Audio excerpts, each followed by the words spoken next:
ಗದಗ ಜಿಲ್ಲಾ ಲಕ್ಷ್ಮೇಶ್ವರ ತಾಲೂಕಿನಲ್ಲಿ ದೇಶ ಕಂಡ ಅಪ್ರತಿಮ ರಾಜಕಾರಣಿ ದೇಶದ ಮಾಜಿ ಪ್ರಧಾನಮಂತ್ರಿ ಅಟಲ್ ಬಿಹಾರಿ ವಾಜಪೇಯಿ ಅವರ 100ನೇ ವರ್ಷದ ಜನ್ಮ ದಿನಾಚರಣೆಯನ್ನು ಶಿರಾಳಟ್ಟಿ ವಿಧಾನಸಭಾ ಕ್ಷೇತ್ರದ ಜನಪ್ರಿಯ ಶಾಸಕರಾದ ಡಾ ಚಂದ್ರು ಲಾಮಣಿ ಅವರು ಅಟಲ್ ಬಿಹಾರಿ ವಾಜಪೇಯಿ ಅವರ ಭಾವಚಿತ್ರಕ್ಕೆ ಪುಷ್ಪನಮನ ಸಲ್ಲಿಸುವ ಮೂಲಕ ಆಚರಿಸಲಾಯಿತು. ಈ ಸಂದರ್ಭದಲ್ಲಿ ಸುನೀಲಾ ಮಹಾಂತೇಶ್ ಶೆಟ್ಟರ್ ಹಾಗೂ ಬಿಜೆಪಿಯ ಗಣ್ಯಮಾನ್ಯರು ಮುಖಂಡರು ಹಾಜರಿದ್ದರು. ಹಪ್ಪು ನ್ಯೂಸ್ ಲಕ್ಷ್ಮೇಶ್ವರ ತಾಲೂಕು ವರದಿಗಾರರು ಸಂತೋಷ್ ಭಜಂತ್ರಿ. ಅಜಾತ ಶತ್ರು ಅಂತ ತಾವೆಲ್ಲರೂ ಹೇಳ್ತಾರೆ.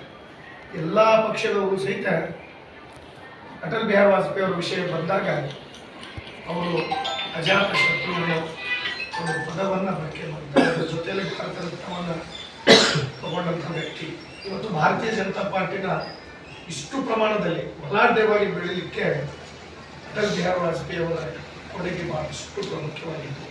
ನಮಗೆಲ್ಲರಿಗೂ ಗೊತ್ತಿರುವ ಹಾಗೆ ಅವತ್ತಿನ ದಿನ ಇಬ್ಬರೇ ಲೋಕಸಭೆಯ ಸದಸ್ಯರಿದ್ದಾಗ ಅವತ್ತಿನ ಕಾಂಗ್ರೆಸ್ನವರಿಗೆ ಒಂದು ಮಾತನ್ನು ಹೇಳ್ತಾರೆ, ಇವತ್ತು ನಾವು ಇಬ್ಬರು ಇರ್ಬೋದು, ಆದರೆ ಮುಂದೊಂದು ದಿನ ಈ ದೇಶವನ್ನು ನಾವು ಕಟ್ತೀವಿ, ನಮ್ಮ ಭಾರತೀಯ ಜನತಾ ಪಾರ್ಟಿಯ ಸರ್ಕಾರ ಬಂದೇ ಬರುತ್ತೆ ಅನ್ನೋದನ್ನು ಅವತ್ತಿನ ದಿನ ಅಟಲ್ ಬಿಹಾರಿ ವಾಜಪೇಯಿ ಅವರು ಅವರನ್ನು ಅವತ್ತೇ ಹೇಳಿದ್ರು.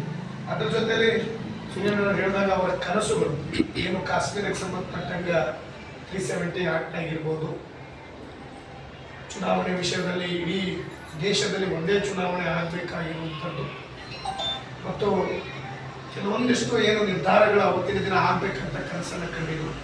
ಅವು ಕನಸುಗಳು ಇವತ್ತು ನರೇಂದ್ರ ಮೋದಿಯವರು ಬಂದ ಮೇಲೆ ಆ ಕನಸುಗಳು ಸಾಗ್ತಾ ಇದೆ. ಹಾಗಾಗಿ ಅಟಲ್ ಬಿಹಾರಿ ವಾಜಪೇಯಿ ಅವರು 3 ಬಾರಿ ಈ ದೇಶದ ಪ್ರಧಾನಮಂತ್ರಿಯಾಗಿ ಭಾಳಷ್ಟು ಕೆಲಸಗಳನ್ನು ಈ ದೇಶದ ಜನತೆಗೆ ಕೊಟ್ಟಿದ್ದಾರೆ. ಭಾರತೀಯ ಜನತಾ ಪಾರ್ಟಿ ಇವತ್ತಿಗೂ ಸಹಿತ ಅವ್ರನ್ನ ಮರೆಯಲ್ಲ.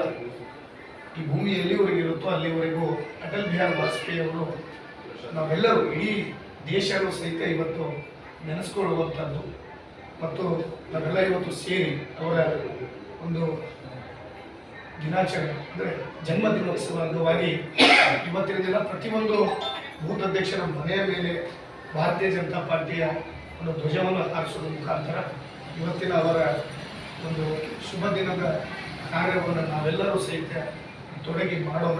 ಇಡೀ ನಮ್ಮ ಕ್ಷೇತ್ರದಲ್ಲಿ 3 ತಾಲೂಕಿನಲ್ಲೂ ಸಹಿತ ಎಲ್ಲ ಬೂತ್ ಅಧ್ಯಕ್ಷರ ಮನೆಯಲ್ಲಿ ಭಾರತೀಯ ಜನತಾ ಪಾರ್ಟಿಯ ಒಂದು ಧ್ವಜವನ್ನು ಹಾರಿಸುವ ಮುಖಾಂತರ ಅವರ ದಿನವನ್ನು ನಾವೆಲ್ಲರೂ ಶುಭಾಶಯ ಕೋರೋಣ ಅಂತ ಹೇಳಿ ತಮ್ಮನ್ನು ಕೇಳಿಕೊಂಡು ಕಾರ್ಯಕ್ರಮದಲ್ಲಿ ಭಾಗವಹಿಸಿದ ಎಲ್ಲ ಧನ್ಯವಾದಗಳು.